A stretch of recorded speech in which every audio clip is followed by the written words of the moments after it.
Okay, so I started with an 8.5 by 11, standard 8.5 by 11 file. So just to kind of go through the basics that apply to kind of everything here. You know, it isn't facing pages because typically these forms are just one-sided forms. Generally an 8.5 by 11 sort of glue-bound sheet might be used, or sometimes coil-bound or whatever.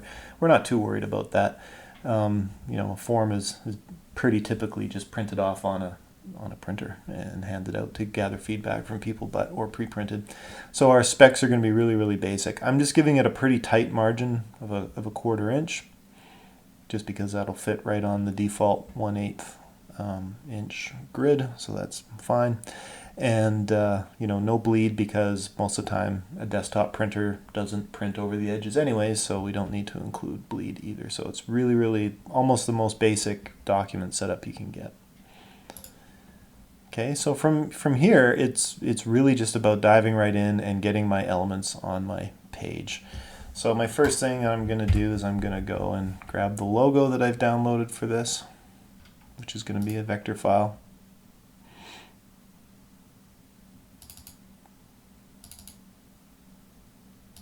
So I downloaded this Hampton Inn & Suites file. So get the logo in there.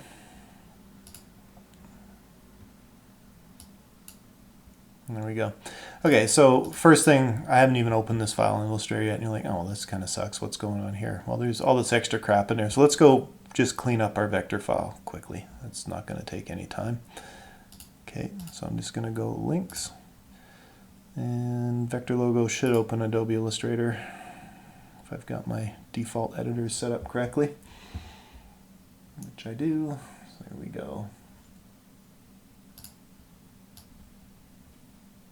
So this is a pretty common thing that you do if you get a logo file from, you know, from a company or whatever. You often got to go and clean up these things. So we're just going to delete all that. I mean, realistically, we want our artboard to match the size of our logo, but we also want to probably pull through some swatch colors. And again, this vector file is not actually properly built because there's no Pantone spot colors defined. Also super common. So we're just going to go through and define a couple of spot colors, just so that I can in InDesign perfectly match this blue and this red. I mean, I'm not worried about what the Pantone is. I just want the spot color. So I'm just going to say new swatch, and I'm just going to change it to CMYK. But in this particular case, I'm not even going to worry about correcting the files. I'm just going to take the color exactly as is. It's just the dark blue. I'm going to just take it as a spot because I just want it to match exactly between InDesign and Illustrator. So there's that, and then this red.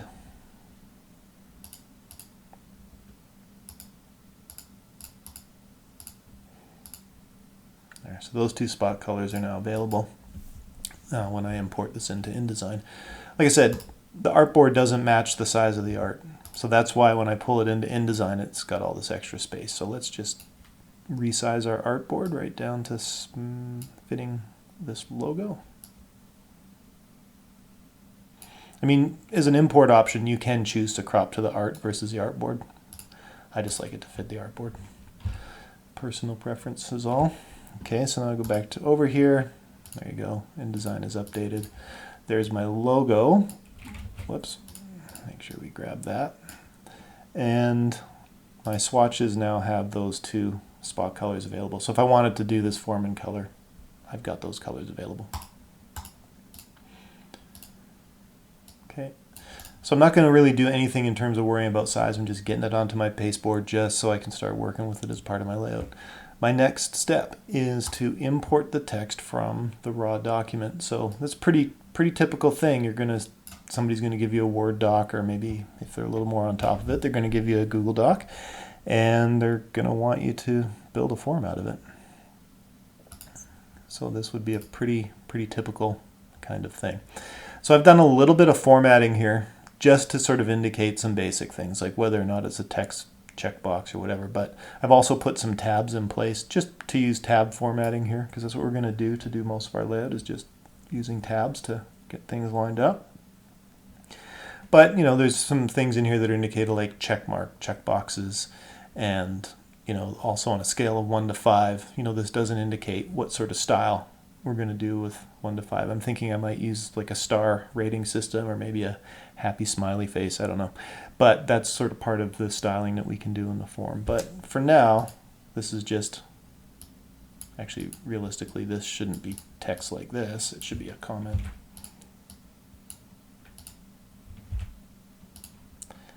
Let's fix that up so that when you guys go and use this document, you don't have to worry about cutting and pasting that.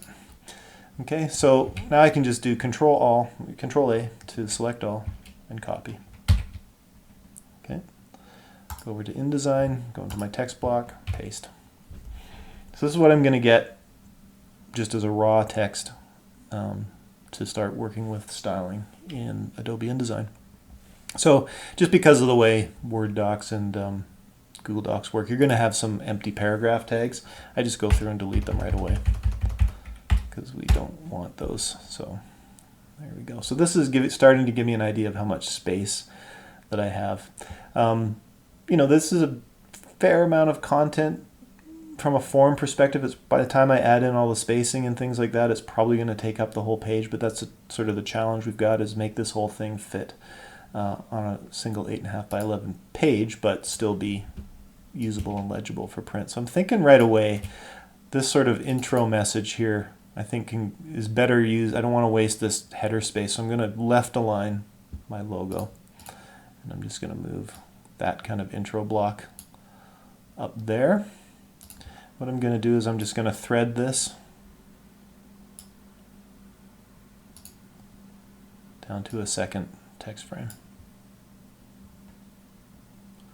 So there we go, and I'm going to put the section break or the column break character, just numeric keypad enter right there, which is going to now just make sure that that always breaks there. As well, in the Google Doc, I've used the heading 1, heading 2 format just to give it a little bit of structure. We can decide on how we want to use that in our layout and InDesign afterwards, but I've indicated sort of a little bit of the hierarchy of information here. But that's up to you as a designer to kind of work on from there. So my basic first step here is to decide, what are some of my basic paragraph rules, because I'm gonna just do my basic spacing and stuff like that with paragraph styles. And I'm probably going to be able to get it all done with basic paragraph, heading 1, heading 2. That's probably all I'm going to need. So right out of the gate, the first thing I know I'm always going to do is turn off hyphenation. Okay, so that's pretty much it. I'm going to probably want a default amount of space before and space after, although I'm probably going to override that quite a bit once we get into it, but I'm just going to give myself a default. Okay, so just to have some basic spacing. So space after at 0.625, that just gives me a nice basic 1/8 inch space after, which roughly fits the grid, so that's not looking too bad. Oh, did I accidentally make a new paragraph style? I think I did. Let's not do that. Let's just delete this paragraph style and edit basic paragraph.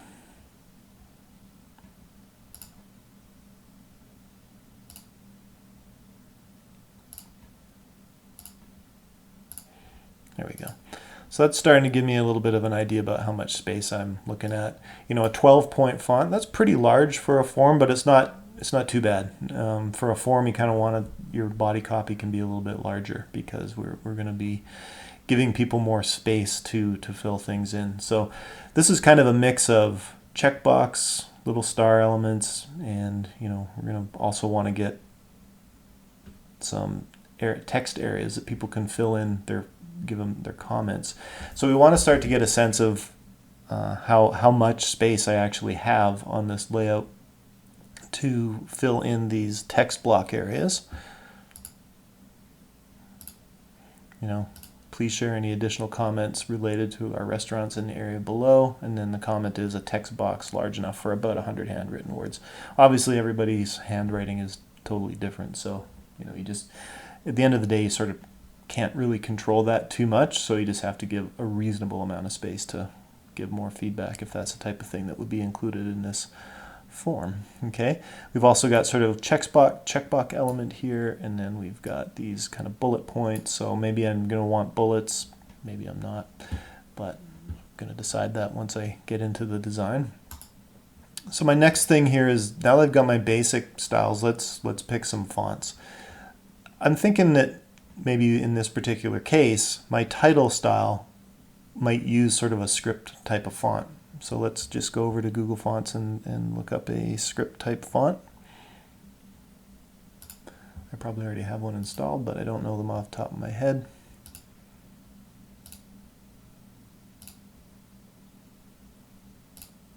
Well, let's try, maybe we'll see what they get with handwriting.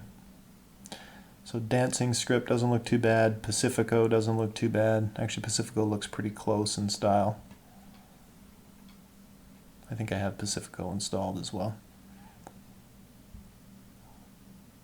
Cookie could work. I think I'm going to try it with Pacifico, see how it feels. Change my mind later, no big deal. Okay, so I'm going to use that right here just for the how is your stay. So let's see if I've got Pacifico installed first off. Yes, I do. Great. It's looking kind of small, so let's pop that up to right there. Doesn't look too bad. I think I'd like to use my blue color.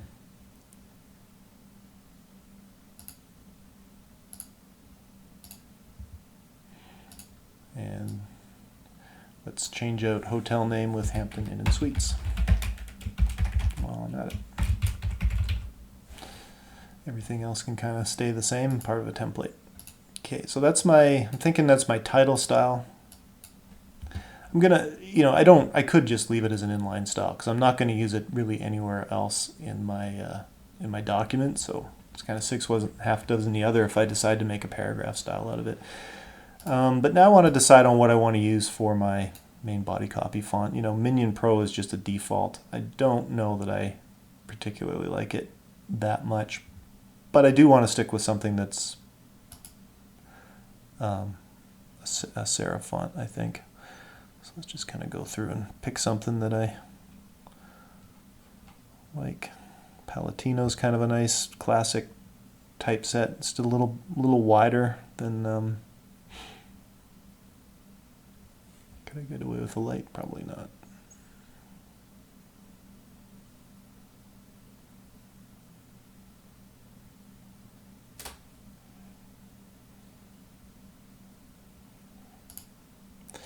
Like you're going to want to pick something that has a little bit of variation. I think this Patrona font, it's a real basic font, regular, medium italic, and semi-bold italic. So it doesn't have much, but it's that's sort of all I need for a form like this. So I think I'm going to go with Patrona. So I'm going to just go back and change my basic paragraph format to use Patrona regular. And I'm going to make the font a little bit smaller as well.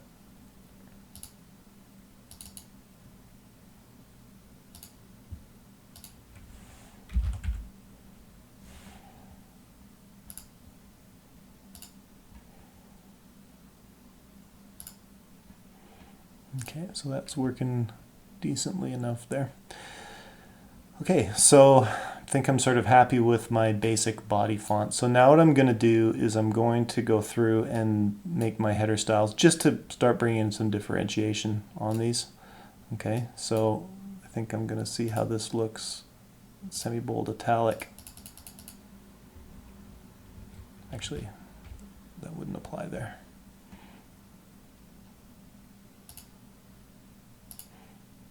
I think it would be here, restaurants and spa and pool. Those are sort of the sections of the form, right?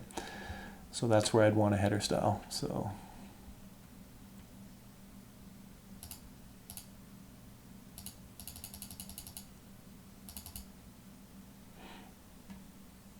yeah, 20 point, that looks good enough. So I'm going to make a new paragraph style just called H1.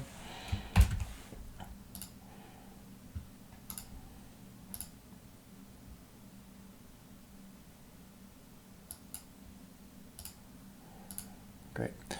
Okay, so there's just starting to rough in basic sort of formatting there. So my next sort of thing here is tabs. So, you know, we've got name, room, phone, email. I mean, we might want this to be a little bigger, right, in terms of the amount of space that we have to fill these things in. But, you know, obviously the default tab setting is not enough space here. So I'm going to go through and just adjust my tabs just for this section. Okay, so I'm going to move this one over to about 3 and 6. We can go back and change these later, but something real simple like that. And then on this line, I'm going to give, I mean, there's probably, when you look at it, address probably needs more room, more space than the room number. The room number doesn't need to be that big, right? But email addresses do tend to need quite a bit more space, and phone numbers need a little bit more space. So I'm going to change my tabs just on this line to be a little, give a little more room for the phone number and email address.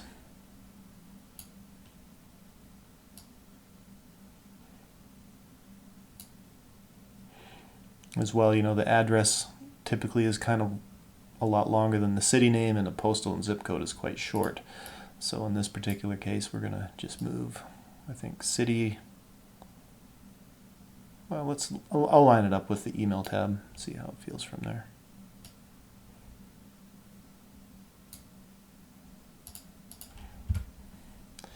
And then we need one more tab here at the end, which I'm going to right align. So this allows me to make those underline areas nice and easy afterwards. We're going to do that with a character style though. All I'm doing is just getting my tabs in place right now. And then I guess I could give this whole full line to the name, but I'm not sure yet. Okay, so next step, we want to add underline characters here. We want to be able to apply them along these tabs so that we don't need to keep manually going through and redrawing the line. So we're going to make a new character style, okay, called underline. We go down to underline options. We're going to turn the underline on. We're going to set the weight to maybe 1/2 point, and we're going to pick our style. So in this particular case, I think I'm just going to give a basic solid line, but you know, you've got options here, but I'm going to keep it kind of simple. And then the offset, which is, we'll see how that works, and I'm going to choose a color just for now. So that's really all it is I'm not basing it on anything, I'm just applying an underline to that character style. So then I'm going to go and apply underline to each of these tabs.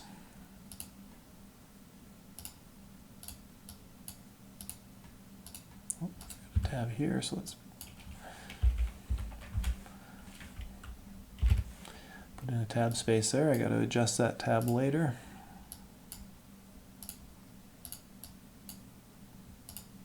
I'll zoom in a little bit in a second so you get a better view of this. Okay, so the reason we use a character style with the underline is that we don't need to hammer in a bunch of spaces or whatever. We can just, it's just going to follow wherever this tab is, and then we can adjust our spacing for each of these areas really easily, and the nice little underline will always go there. So this offset, you know, one of the things that I just quickly breezed through here was the offset at 0.25 point, which is really, really small. Offset is how much space there is between the line and the line itself. So we typically want to give a little more than that. So I'm just going to bump it down. This just makes it easier for people to fill out by hand.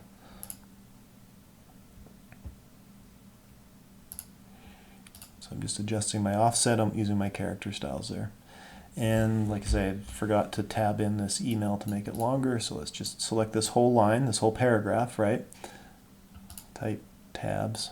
Remember that tabs apply to each paragraph break. So if you can have different tab rules per paragraph break. It'll apply each one there. So I just need a right align tab here, and then I can adjust that line. I think I'm just going to end it right on the, not on the margin, but a 1/4 inch in. Do the same here. There we go. That's kind of looking a little tight for postal zip. It's less than 1 inch. It's pretty small. Just going to go and adjust this a little bit more.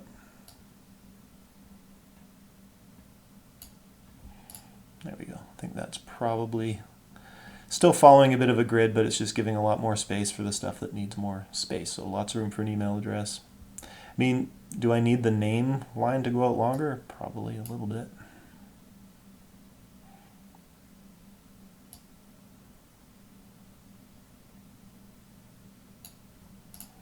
Just line it up like that. Now the next thing, I mean, the next main thing to consider here is the leading, the amount of space between each line. It's pretty tight right now for handwritten. Like it's only a 1/4 inch tall of a line height really. So that's pretty small. But before I go through and start adjusting those areas, now I'm going to want to go through and put in the sort of checkbox styles. Okay. And I might want to start introducing a little bit of structure. You know, maybe this, because this font is exactly the same weight, maybe I just want to try it with bold italic.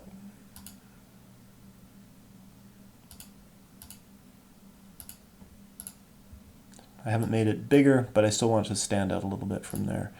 Okay, so the next one here. So we're going to want a paragraph style, which is sort of a bullet style, but we're going to change the bullet character to something that looks like a checkbox. Okay, so back to paragraph style. I'm going to make a new paragraph called checkbox.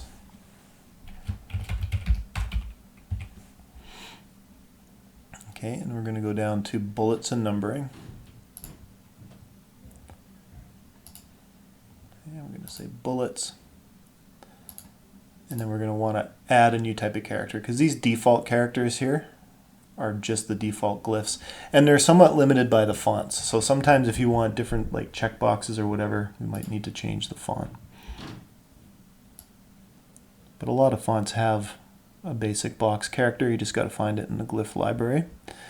But this one doesn't look to me like it does. Well, there's this one, white square. So let's just add it and see what it looks like.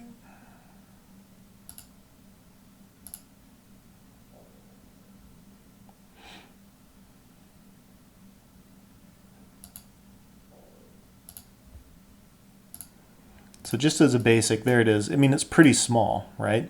But I can make a character style based on this to make the checkbox bigger, which I'm going to apply in the paragraph style. So I got to go to character style, and I'm going to make a new character style called checkbox. And I'm going to make the font, you know, Patrona. But I'm going to make it a fair bit bigger. I'm going to make it like 18 point.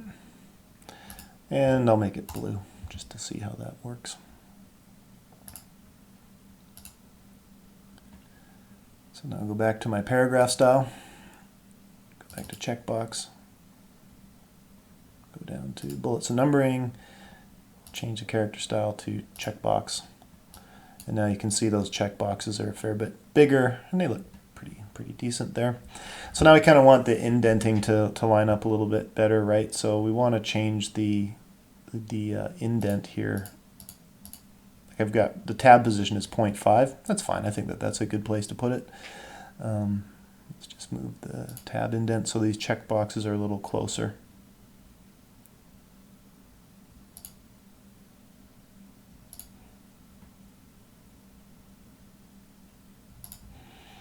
Now the one thing I'm not super keen on with this checkbox font is just that it's kind of offset. It's kind of sitting up a little bit higher, but I can probably change that. It depends again on the font style, but let's go to the character style and go into the checkbox and go to the character formats and then vertical baseline shift.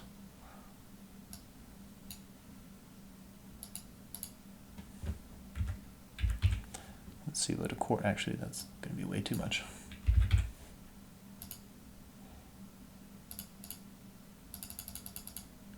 So you can negative baseline shift or positive baseline shift. Okay, so that allows you to move up and down where relative to the X height of the line that particular character shows up. And I'm thinking those checkboxes are still a little bit small, so let's just make it a little bigger. But now that I've got the style applied with preview turned on, I can kind of see it real time, so it makes it quite easy to figure that out. So I'm going to go back now to my advanced and baseline, shift it down a little more. And I think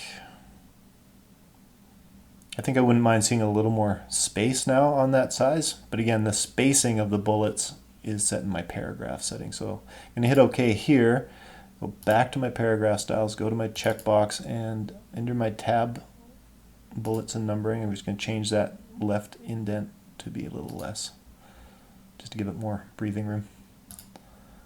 Okay. So there you go. That's my checkbox bullet style done. Let's apply this H1. Actually, no, what did I do here? Oh, I just overrode that. I'm going to make this an H2 just because I want it to be consistent between these two. So new paragraph style.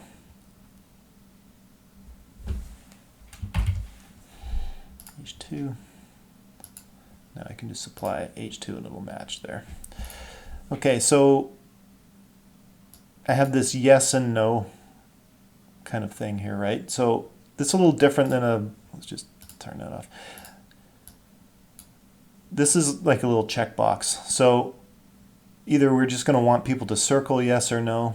I don't know if that's super intuitive. I think it would be nicer to have this checkbox style, but just do it in line, right? So I can't do it very easily with a paragraph style because I don't want to override my paragraph style. So in this particular case, this is where I'm going to want to insert the actual glyph of this square. So you can do that with our type window glyphs. Where's glyphs?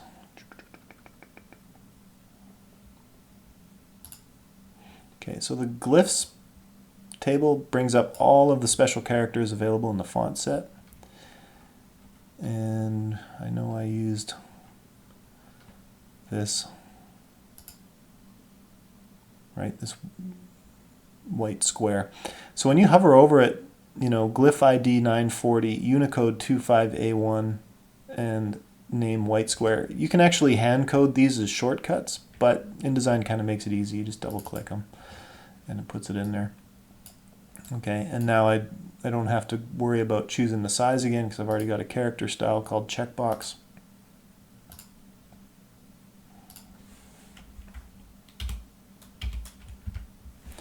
I'm going to want to set my tab there. Oh, I got double space between my yes.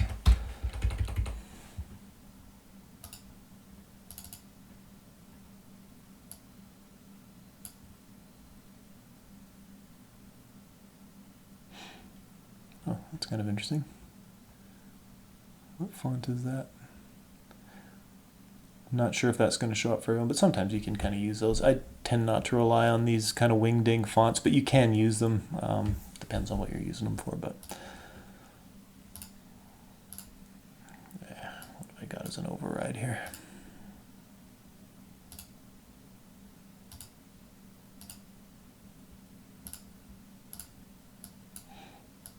Whatever, I'm just going to cut and paste this character. That's fine as well. Okay. So we can see here that one of the things that has kind of messed this up a little bit is the baseline shift, right? But I'm just going to get rid of the space before and the space after because it's bigger than we need it to be here. But I would say in terms of just clarity of legibility, that's looking pretty good. Oops.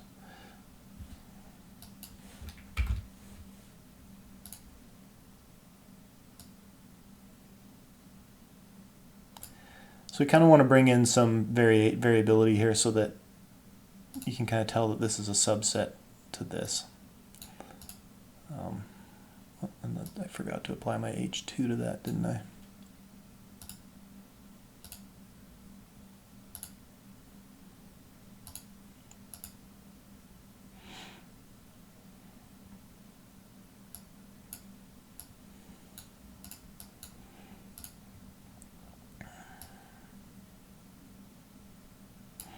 So what am I going to do for my scale of 1 to 5? I could give a blank area where they could just fill in a 1 or a 5, or I could maybe make it look a little more graphic with like put 5 stars in there.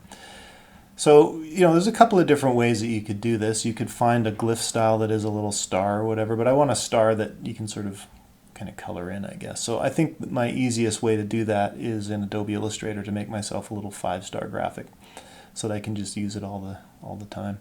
So I'm going to just draw myself a graphic object so I know how big the space is that I've got to work with, which is roughly this big. You know, that might be a little bit tight. Let's see how much space we've got here.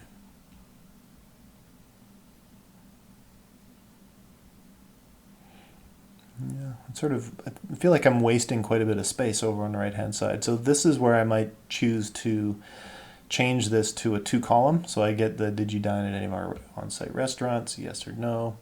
And I think what I'm going to do is I'm going to break this into a threaded text block before I do that. Oops. First, I'm going to delete this first. Kind of making a layout decision on the fly here as I go. I'm just going to drag this text block right up to there. Click the thread icon to start a new threaded text block here. Okay, because I want this to be a 2-column area. So I'm going to change this now to 2 columns. So right click, text frame options, 2 columns. And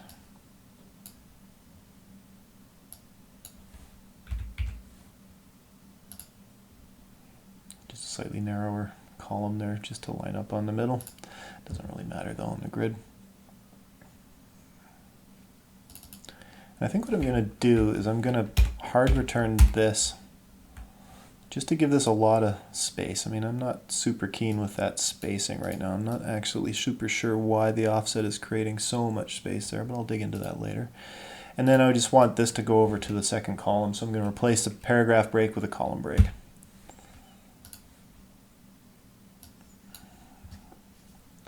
Okay, so now I can apply my H2 .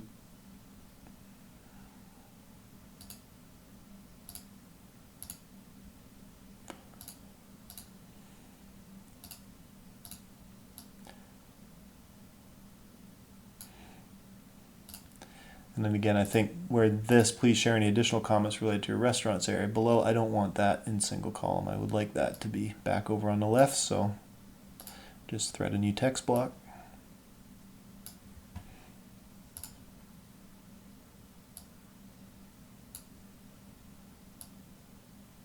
And I think I'm going to do the exact same thing here.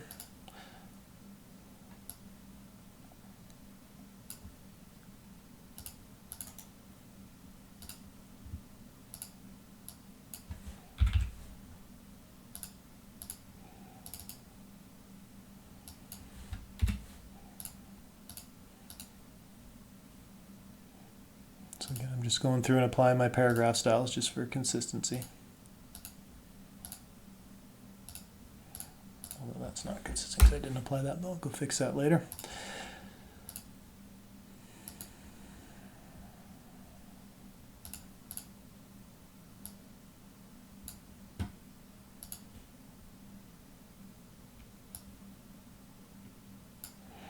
Okay, so now I'm starting to get a pretty good idea, just taking a step back, starting to get a decent idea about how much space I've got to work with in terms of these comment blocks. And, you know, there's some times where, you know, I kind of look at this and go, all right, there's no reason for this to be a list here. This could be 2 columns as well.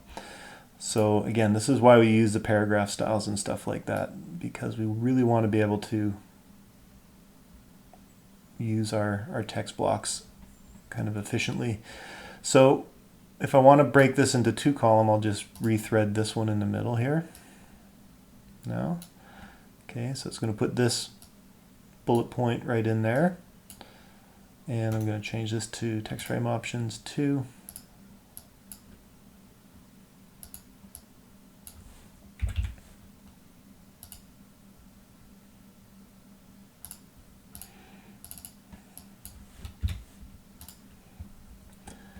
Oops, I don't want to do that.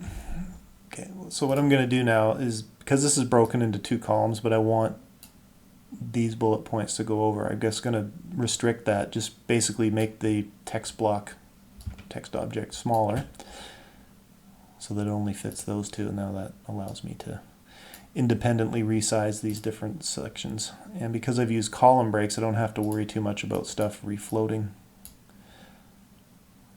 around.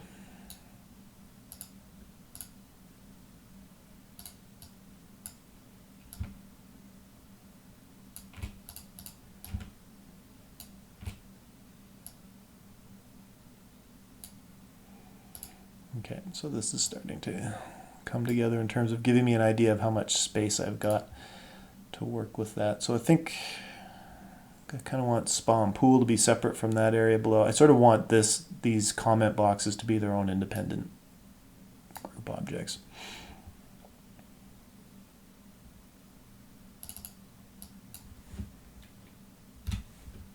So I replace the paragraph break with a column break. That way, if I make this box bigger, this doesn't keep snapping up into it. It now stays in the next threaded block.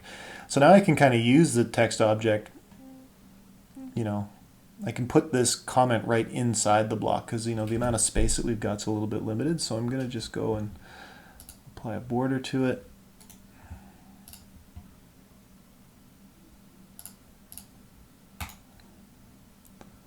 Inset the type a little bit.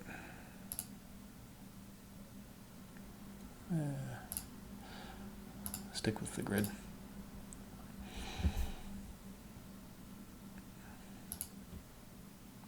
So I mean, this is where I could use an object style. I guess I will, just because maybe I'm going to change my mind in terms of the color, the border style, whatever. So make an object style called comment box.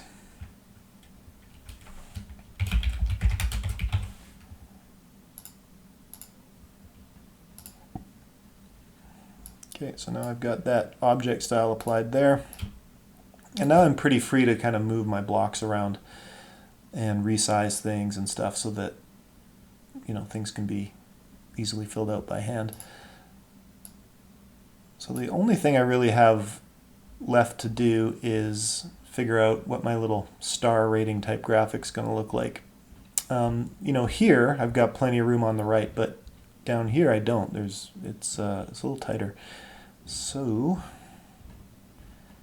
a couple of different ways I could probably tackle that one now that I think about it.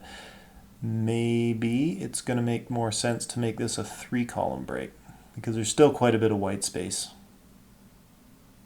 you know, in here in these two areas.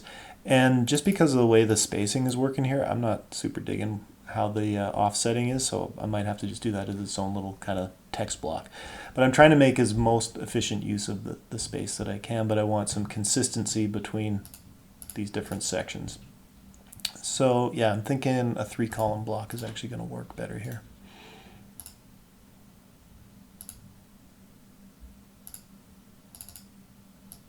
So you can see this, please share any additional comments, that jumped up from the threaded comment blocks because it's just a paragraph break, so that just goes to the next column. I want this to be in the 3rd column, so I'm going to change this paragraph to a section break, or a column break. And I think I'm going to need to do it one more time because it already is in the next column, so let's pop that there. There we go, so now it's going back the way we want, and I'm going to do the same columns formatting here.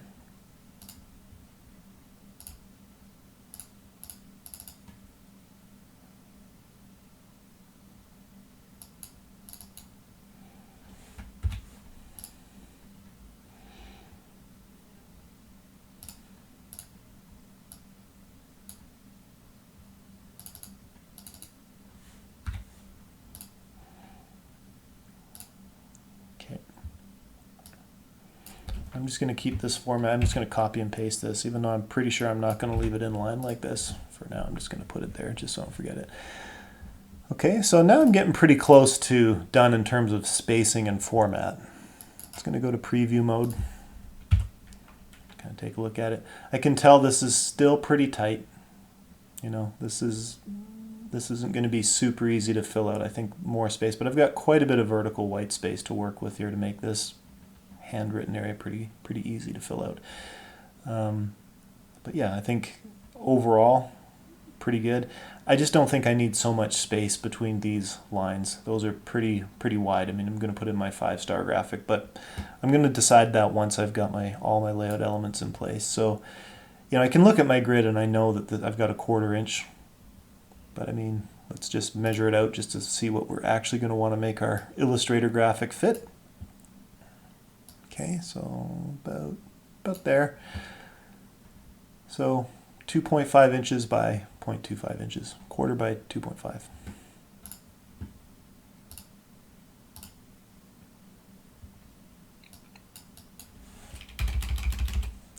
So we're in Adobe Illustrator. Make a 1/4 by 2.5. I just need one artboard. Let's make it CMYK because we're working with CMYK. And that should be fine. I think I would like to use the 2 spot colors, right? So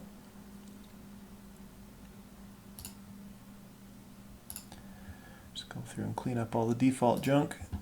Let's go grab that. I just want the colors, right? So all I'm going to do is just copy from this file over to this file. There you go. My 2 spots are now available. I can use those in my star graphic. Under the primitives, I've got a star tool, so I can just drag a star.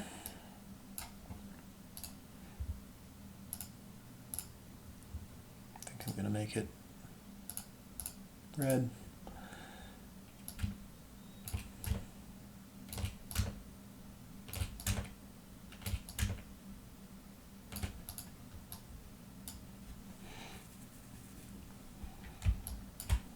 So, you know, I can space those out quite a bit more within the space that's available. You don't have to use all of it though. So let's just put this one all the way over there. And then we'll just use the align window here. If it's in my shortcut menu, there it is. Distribute objects. There you go, nice and spaced out. Kind of arbitrarily put them in there. Save these as the stars.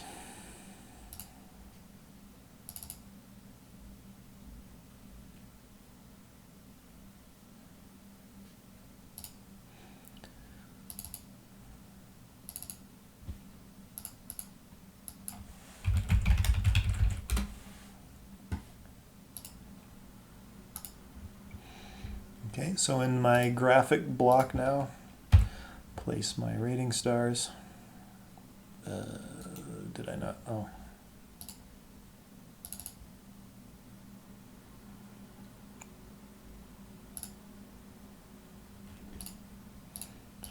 So now I can duplicate these. Now this is going to go off grid a little bit, but I'm not worried about the grid right now. All I actually care about right now is the spacing and stuff like that. So I'm just kind of starting to rough it in. So I'm thinking that it would be better to right align these so that they all kind of line up with the star versus this kind of weird rag left. So again, this is where a new paragraph style comes into play, but I'm just going to manually format it as an override right now until it looks right. So there's my right alignment right there on the column.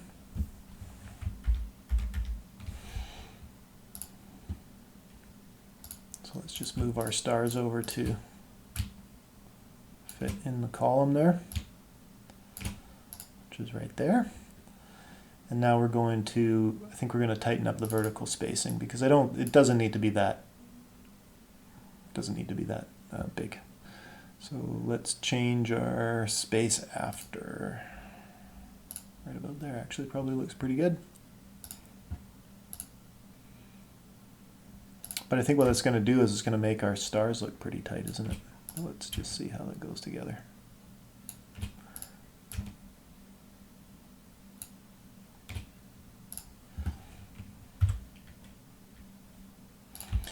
So I think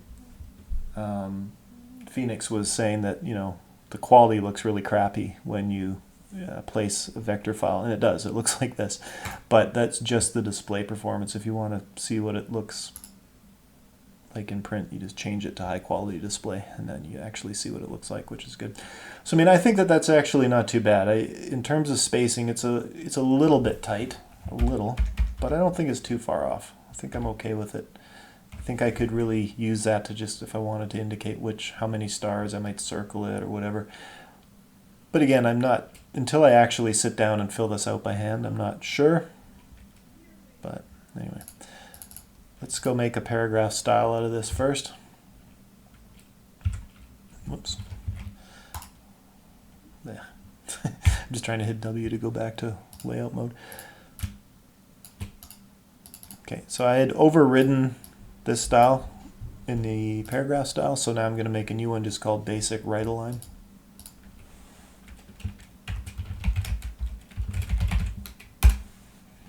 Okay, and I'm going to apply that to these paragraphs here.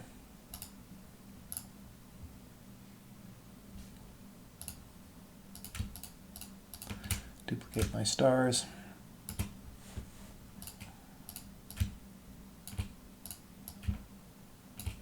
So to quick duplicate an object, you just hold down the Alt key, click, and drag, and it just duplicates that object, just like in Adobe Illustrator.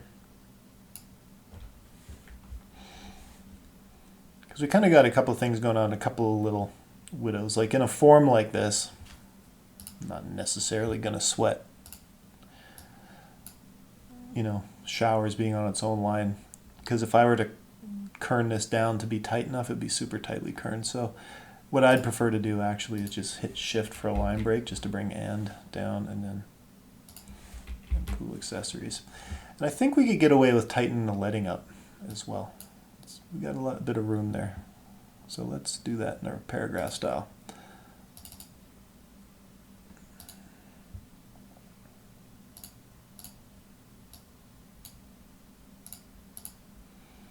Like, we can really tighten that leading up. We don't want descenders and ascenders crashing into each other too much.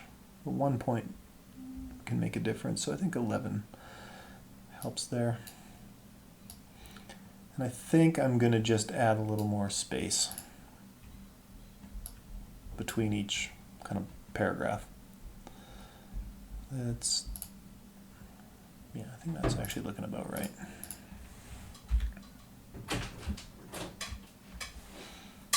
Hello. Hey, Locke. I Got some breakfast for me? Thank you. Oh, a fruit-based breakfast of champions. All right, thank you. Looks like I accidentally deleted a couple of my star objects up here, but that's fine.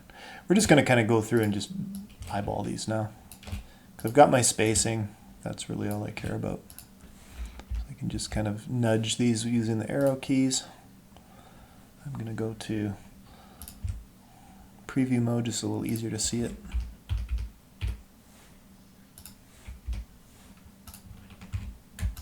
Okay. Now there's one kind of thing that I've sort of done here which I'm not super sure I'm super into. Typically with my header break there, this is feeling a little off in terms of where it's aligned up. So there's a couple of ways I could adjust that, but I'm not convinced it needs to be fixed yet. I don't think it's too bad because it's kind of sitting in the middle, so it's kind of clear. But this yes/no thing is feeling a little bit divorced from this block here, and there's, because I've used offsetting in the character, that's what's make that line so tall. So I think the easiest way in this particular case is, now that I'm sort of happy with my overall layout,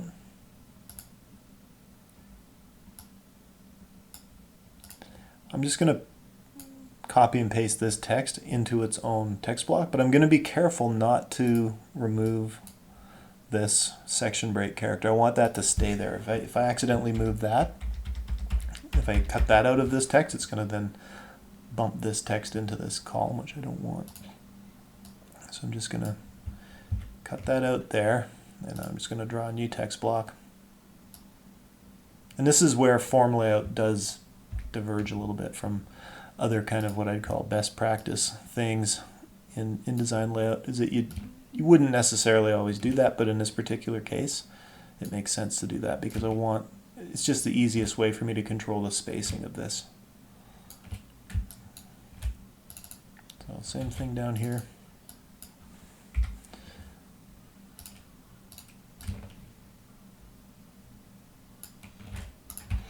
So that, in terms of spacing, is looking better to me. The only thing that's going to be a little bit with these sort of linked blocks, now if we're going to go through and do things like adjust the spacing here, which is kind of probably something we're likely to do, now that I've got all these kind of disconnected elements, I want to group them all together so that I can move this whole block without messing up the layout. So I'm going to group that, group that. So now these are kind of nice and movable. If I need to move, basically, because all I'm going to be adjusting from this point forward is vertical spacing for fill out. So places where we have opportunity to make space are things between, we have quite a bit of room on the grid to make that pretty tight and vice versa. Because we sort of want to give as much room as possible to these things, the handwritten areas, and make the sort of pre-formatted stuff as tight as possible. Which I think I can probably bump this one up there. Okay, and I'm going to put this right up against there because I want to give more space.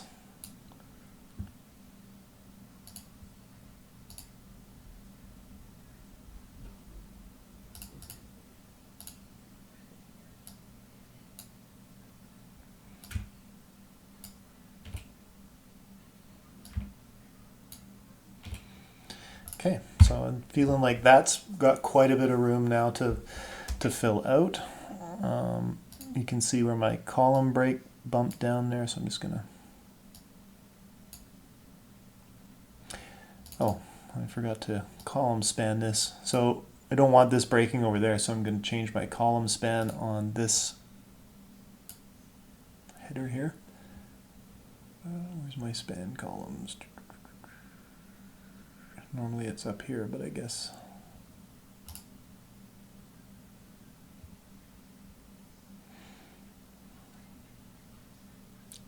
Did I make a character style? I don't think I did for this.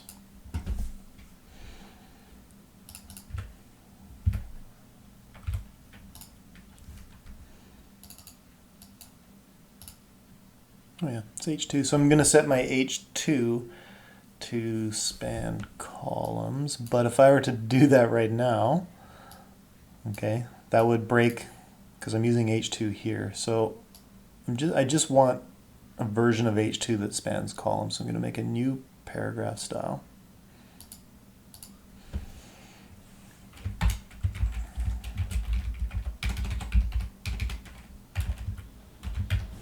Go down to the span columns.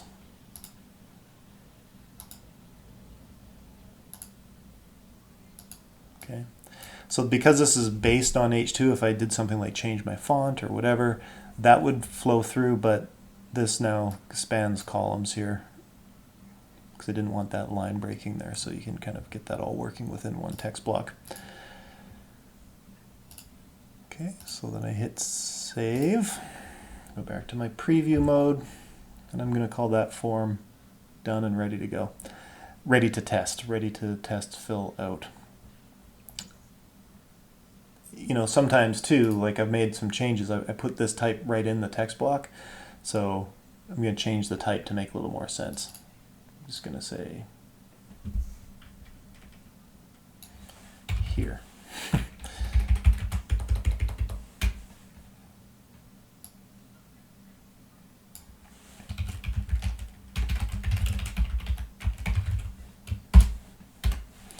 There we go.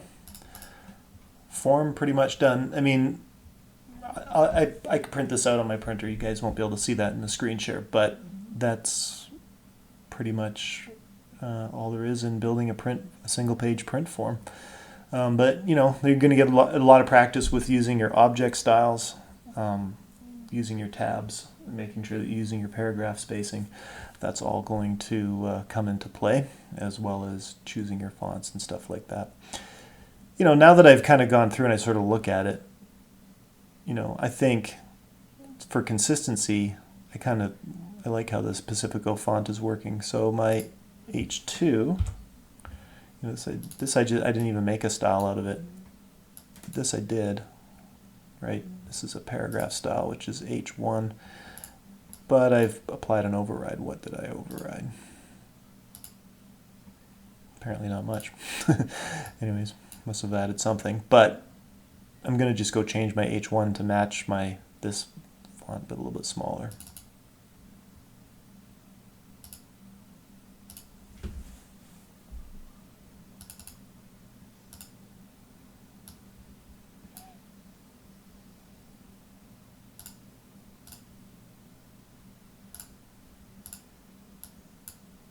See, this one I hadn't even applied my paragraph style to, so I'm just gonna H1. Now that's kind of messed up my spacing within my group here, right? So that's kind of why we like to avoid doing separated text box like that, but sometimes you just can't, so you just got to be sure to go through and fix that.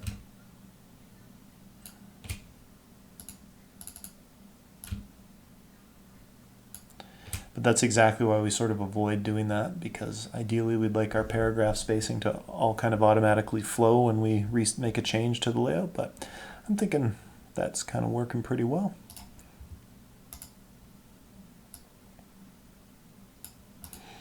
So at this point in a project, publish to PDF. Probably just use my basic press quality format here. Hotel feedback form draft, good enough. We're not too worried about bleed marks because we're not using a bleed, so we don't need to include any of that. You know, just as a general force of habit, convert all spots to process, and we're good to go. So then you can distribute this form to your client, they can download it. It is possible to turn this into a fill-outable form. It's really clunky. I wouldn't. The whole point is to make this usable in handwritten format. There's lots of better ways to gather this information if you wanted it done digitally. So I think the focus should be on print, and we just want to have a nice, clear, easy flow where it's the handwritten parts are big enough, and then the check mark bits are clear and easy to follow. I mean, I would say this is a fairly dense form. You could break it into 2 pages, or of course you could make it taller if you wanted to. You could use ledger format, which is 8.5 by 14. That's kind of a large, long format, but 8.5 by 11 is very typical. So I'd like to try and fit this all in 8.5 by 11, and I think that this works pretty well. I'm just going to hit print on it just to sort of see how my sizing worked out. But you know, I've done this often enough that I'm pretty confident in that. But if you've got a printer available, be sure to do that while you're choosing your styles, and it'll really help you with your design choices. So that's it. That's pretty much in a nutshell A to Z building a form in InDesign based on that content.